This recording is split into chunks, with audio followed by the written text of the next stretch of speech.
یہ بہت بڑا ہوتا ہے غم۔ میرے والدین کا انتقال ایک ہی مہینے میں محرم تھے، ایک جمعے کو پاپا کا انتقال امی کا ہوا اور تیسرے جمعے کو پاپا کا انتقال ہوا۔ تو ہم ایک ختم دل آ رہے تھے، دوسرے کے 10واں کر رہے تھے کہ یہ کیفیت تھی، وہ دونوں اکٹھے بیمار ہو گئے تھے۔ تو انہی دنوں میں اتنے زیادہ امتحانات پاس کر کے تو میں 17 گریڈ میں ابھی ایز این آفیسر جوائن کیا تھا۔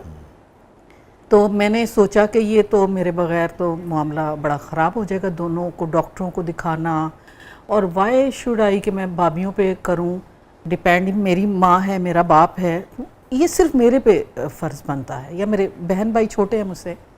تو میں نے ریزائن دے دیا، اور سارے کہیں کہ یہ مینٹلی پتہ نہیں اس کو کیا ہوا ہے کہ یہ اتنی بڑی اس کی جاب ہے اور اس نے اتنی مشکلوں سے ہم کر کے آتے ہیں، تو یہ اس نے ریزائن کر دیا۔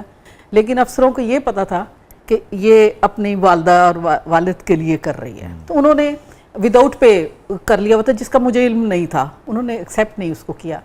لیکن میں 3 سال لے کے اپنے والدین کو پھرتی رہی، اور وہ ہر طرح کی اوقات سے بڑھ کے باہر علاج کے لیے ان کی کوششیں، جتنے ہمارے پاس پیسے نہیں تھے اس حد تک جا کے کر لی جب ساری کوششیں، اور بڑے بڑے بورڈز بنوائے ڈاکٹروں کے۔ انہوں نے جب کہہ دیا کہ یہ کسی بھی صورت ریسپیریٹری فیلیور ہے، یہ نہیں ٹھیک ہوگا، یا والدہ کے بارے میں جب انہوں نے کمپلیٹلی وہ ہو گئے، پھر ان کے سیوا میں لگے رہتے تھے ہاسپٹل میں ہم سارے بہن بھائی نا۔ لیکن 14 سال کے بعد ان کی ڈیتھ ہوئی، پھر اس کے بعد 3 سال ڈپریشن رہا۔ تو یہ زندگی سے بچھڑنے کا غم تھا بہت بڑا، لیکن اطمینان قلب اس لیے تھا کہ زندگی پہ تو نہیں ہے اختیار، لیکن آخر تک انہیں جو ہے نا ہمارا لمس اور ان کا ایک جیسا ہی تھا، ان کے پاس نہیں، ان کے پاس رہے، ہم دن رات وہیں رہے۔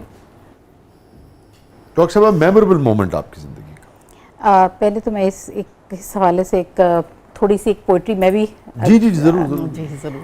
گھڑی یہ الوداع کی ہے بچھڑنا لازمی ٹھہرا، فضائے دوستاں کو اب بدلنا لازمی ٹھہرا، ہمیں ایسے بچھڑنا ہے کہ گویا کل بھی ملنا ہے، لگا کر حاضری چپ کے نکلنا لازمی ٹھہرا، کسی رستے پہ مل جائیں، کسی منزل پہ مل جائیں، کسی رستے پہ مل جائیں، کسی منزل پہ مل جائیں، بشرطِ زندگی اے دوست ملنا لازمی ٹھہرا، یہی لمحہ دلوں پر بارہا پہلے بھی گزرا ہے، مگر وقت جدائی دل مچلنا لازمی ٹھہرا، کہیں جذبات میں جاذب خدا حافظ نہ کہہ دینا، کہیں جذبات میں جاذب خدا حافظ نہ کہہ دینا، تقاضا ہے یہ مجلس کا سنبھلنا لازمی ٹھہرا۔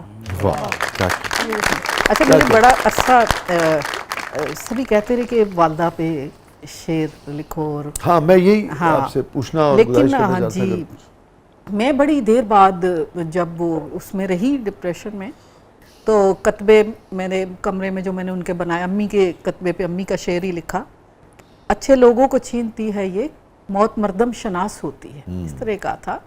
اور پاپا کے کتبے پہ بھی شعر، جب وہ کتبے لگ گئے تو میرے بہن بھائی مجھے لے کے گئے کہ تم ہمت کرو اور قبرستان میں چل کے دیکھو تو صحیح۔ تو میں نے ان دونوں کے دیکھے، وہ ہمیشہ ساتھ ساتھ ہی دونوں رہتے تھے، چاہے بھلے لڑ رہے ہوں، ہنس رہے ہوں، کھیل رہے ہوں، تو وہ وہاں بھی ان کے ساتھ ساتھ تھے دونوں کے۔ تو میں وہاں سے پلٹتے ہوئے شعر پہ شعر ہوتے چلے گئے کہ دیکھا پلٹ کے عکس وفا کل تیرے بغیر، آنسو سمندروں کے تھے جل تھل تیرے بغیر، ملتی نہیں ہے دل کو تیری دید کی خوشی، ہوتے نہیں ہیں درد مکمل تیرے بغیر، چہرے میں میرے عکس ہے تیرے نقوش کا، آئینہ کر کے رہتا ہے پاگل تیرے بغیر۔ ایک طویل چیز تھی جو ماں کے لیے، میں ہمیشہ سمجھتی تھی مجھے باپ سے زیادہ پیار ہے، اور جب میں ماں کی قبر کو میں نے دیکھا تو میری برداشت سے باہر ہو گیا تھا۔ یہ آپ نے کہا نا، بڑی دیر سے باتیں کھلتی رہتی ہیں کہ دل کے اندر کیا ہے ہم نہیں جان سکتے، ہم کسی اور محبت کا دعویٰ کر رہے ہوتے ہیں، اندر کوئی اور محبت پل رہی ہوتی ہے۔ تو مجھے لگا کہ میرا کنیکشن ہی ٹوٹا ہے ان سے آج۔ تو والد سے تو لگتا تھا چھت اڑ گئی ہے جیسے نا، اور ماں کی ڈیتھ پہ لگتا تھا زمین سرک گئی ہے پاؤں کے نیچے سے۔ مجھے نکلنا ہے گھر سے کا نکل رہا تھا جنازہ. مجھے نکلنا ہے گھر سے تو اس طرح نکلوں, زمین پاؤں تلے سر پہ آسماں بھی نہ ہو. اور بہت ان کے لیے لکھا, والد کے لیے, والدہ کے لیے, اور ایک عجیب قسم کا کانفیڈنس وہ دے گئے. میرے والد جو ہیں دنیا میں کھڑا ہونا سکھا گئے. یہ انہوں نے میرے خیالات فارم کیے ہوئے ہیں. بعد میں ہسبینڈ نے بھی. جو ورک پلیسز ہیں ہماری, وہ آپ سمجھتی ہیں کہ ہماری خواتین کے لیے محفوظ ہیں اور بہت اسی طرح سے یعنی کہ نارمل ہیں جیسے مردوں کے لیے کمپیریٹیولی؟ ایسا نہیں ہے کہ جو بیچاری بچیاں وہ میرے سامنے آئیں, تبھی میں نے کوشش کر کے ہراسمنٹ کمیٹی بنائی تھی. اس کی پہلی میں چیئر پرسن بنی تھی.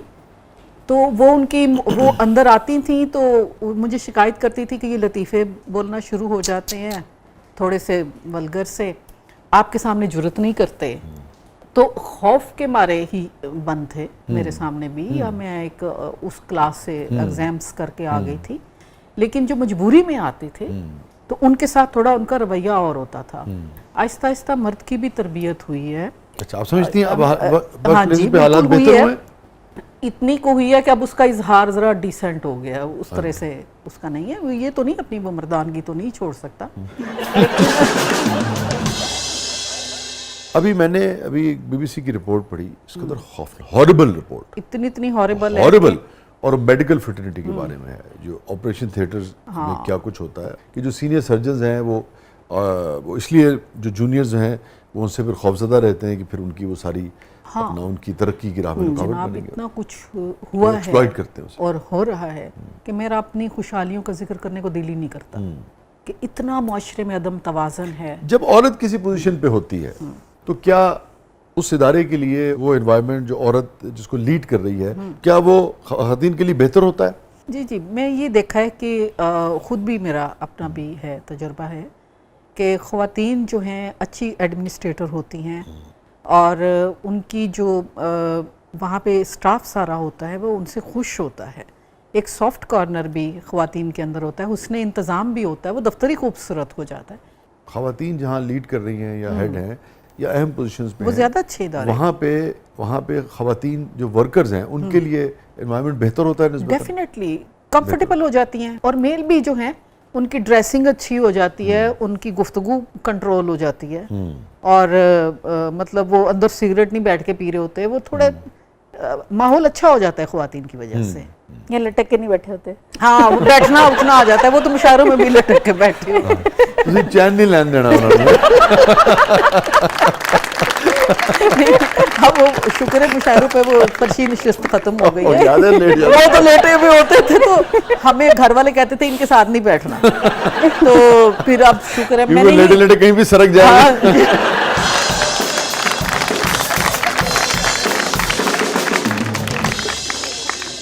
میں نے جو ہے نا سیٹس لگوانی میں نے شروع کی تھی, کیونکہ جب تک شاعری اچھی ہوتی ہے گوڈے خراب ہو جاتے ہیں, تو ان سے پھر نیچے بیٹھ جائیں تو اٹھ نہیں سکتے. مگر ایک چیز ہے یہاں ہمیں ذکر ضرور کرنا چاہیے, جیسے احمد قاسمی صاحب تھے, ایون امجد بھائی تھے, جون صاحب بھی, اور باقی بہت سارے لوگ یعنی کہ رات کو آپ دیکھیے 9-10 بجے آغاز ہوا, صبح 4 بجے تک 5 بجے تک, خاص طور پہ ساکنان وغیرہ کی کراچی میں جو مشاعرے ہوتے تھے, تو لیکن وہ بیٹھے رہتے تھے. تو سب لیٹتے نہیں تھے, نہ سب جھومتے تھے.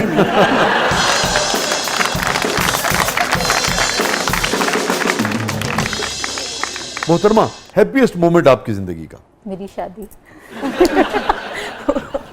ہاں ڈیفینیٹلی میری لو میرج ہے, اور میرے لیے اس سے بڑا خوشی کا لمحہ ڈیفینیٹلی کوئی نہیں تھا. تو کوئی دقت بھی آئی آپ کی لو میرج میں, یا بس بہت گڈی گڈی ہو گیا سب؟ ارے نہیں, بہت ٹھیک ٹھاک جس طرح ہوتی ہے. اچھا. ہاں, ایک تو یہ کہ ہماری فیلڈ کمپلیٹلی ڈفرینٹ تھی. تو میرے فادر کہے تھے, کیونکہ میں ایک ہی بیٹی ہوں ان کی, تو انہوں نے بڑے شوق سے ڈاکٹر بنایا تھا. اچھا.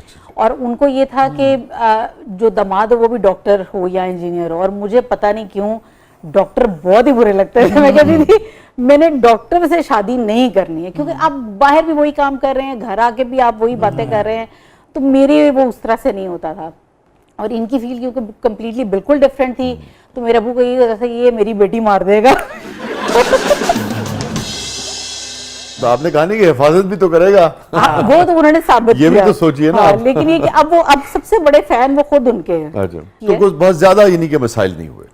بہت زیادہ ہی ہوئے, اچھا بہت زیادہ ہوئی. بہت زیادہ, مطلب لیکن وہ آپ یہ دیکھیں کہ ہماری شادی ایسے تھی کہ تقریباً 8 سال تک ایسے ریزسٹنس تھی کہ سوال ہی پیدا نہیں ہوتا, سوال ہی پیدا نہیں ہوتا. سچی تھی نا, اور اس کے بعد اب مان لیا انہوں نے کہ نہیں, اور اگلے دن انہوں نے کہا اچھا ٹھیک ہے, ایک کپل کی اچھی آپ نکل آئی کہہ ہے. محبت بھی سچی تھی, تسی بھی سچی ہو, یہ انہوں نے مان لیا.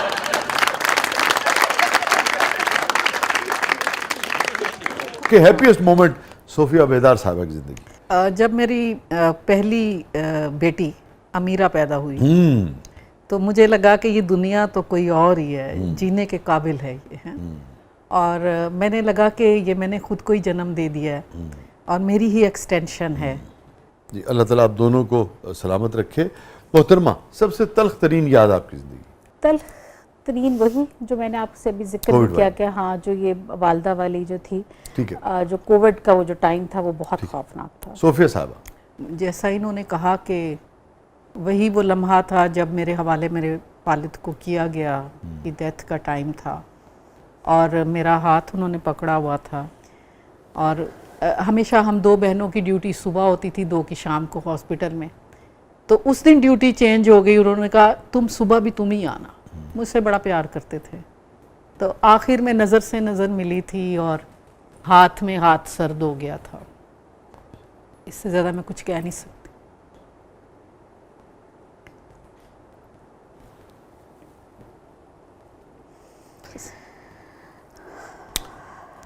اللہ تعالیٰ آپ کو صبر دے اور بزرگوں کو جنت الفردوس میں جگہ عطا فرمائے. دونوں کے لیے تمام بزرگ جو تمام پیارے تمام اس دنیا سے ہمارے جا چکے ہیں. بہت بہت شکریہ محترمہ ڈاکٹر عریج ذوالفقار بخاری صاحبہ, آپ کی تشریف آوری کا. بہت بہت شکریہ صوفیہ آپ کی تشریف آوری کا, اور آپ سے تو جب بھی ملے ہمیشہ ہی بہت ہی اچھا لگتا ہے. آج ہم نے اور زیادہ آپ کے خیالات کو, آپ کو قریب سے جاننے کی کوشش کی. میں خبر لوگوں نے بھی بہت سیکھا ہوگا یقیناً, ہمیشہ کی طرح آپ کی گفتگو سے, ڈاکٹر صاحبہ کی بھی گفتگو سے. میں چاہوں گا آخر میں کہ کیسے ممکن ہے کہ ایک شاعرہ ہمارے پاس موجود ہوں, اتنی اچھی شاعرہ ہوں, اور ہم شعر پر اختتام نہ کریں. ایک درد کہن آنکھ سے دھویا نہیں جاتا. اب درد ہی کی بات ہو گئی ہے تو ایک درد کہن آنکھ سے دھویا نہیں جاتا, جب رنج زیادہ ہو تو رویا نہیں جاتا, مٹ جانے کی خواہش کو. پھر پڑھیے, ایک درد کہن آنکھ سے دھویا نہیں جاتا, جب رنج زیادہ ہو تو رویا نہیں جاتا, مٹ جانے کی خواہش کو مٹایا نہیں کرتے, کھو دینے کے ارمان کو کھویا نہیں جاتا. اور سلگی ہیں میری آنکھ میں ایک عمر کی نیندیں, آنگن میں لگے آگ تو سویا نہیں جاتا, پھر چھو کے درے دل کو پلٹ آتا ہے واپس, ایک وہم محبت کا کہ گویا نہیں جاتا. بہت بہت شکریہ صوفیہ صاحبہ, آپ تشریف لائیں. تھینک یو سو مچ. بہت محبت. تھینک یو سو مچ. بہت بہت شکریہ ڈاکٹر صاحبہ, آپ نے وقت نکالا, آپ تشریف لائیں. تھینک یو سو مچ. ناظرین, یہ تھا آج کا زبردست. اپنے فیڈ بیک سے ہمیں آگاہ کیجیے گا, اور جب رنج زیادہ ہو تو رویا نہیں جاتا. اور اگین یہ بھی سبجیکٹیو ہے, کچھ لوگوں کے آنسو جو ہیں وہ پلکوں پر رکھے ہوتے ہیں, فوراً ٹپک جاتے ہیں. کچھ کے آنسو پلکوں پر ایسے جمے رہتے ہیں کہ دہائیوں تک وہ انہیں گرنے نہیں دیتے. ویری کرتا ہے اور مزاج پہ ہے, سب ٹھیک ہے, جو بھی جیسے آپ جینا چاہیں. اور یہی میں آپ سے آخر میں بلکہ کہوں گا, میں وہ کبھی کبھار بہت زیادہ نہیں میں دیکھ پاتا, مگر کامنٹس میں یوٹیوب وغیرہ پہ جب میں دیکھتا ہوں تو آپ نے دیکھا ہوگا کہ ہمارے ہاں ہر یعنی کہ طبقے کے لوگ جو ہیں, ہر شعبے کے لوگوں کو ہم ہر قسم کے شعبے کے لوگوں کو ہم انوائٹ کرتے ہیں.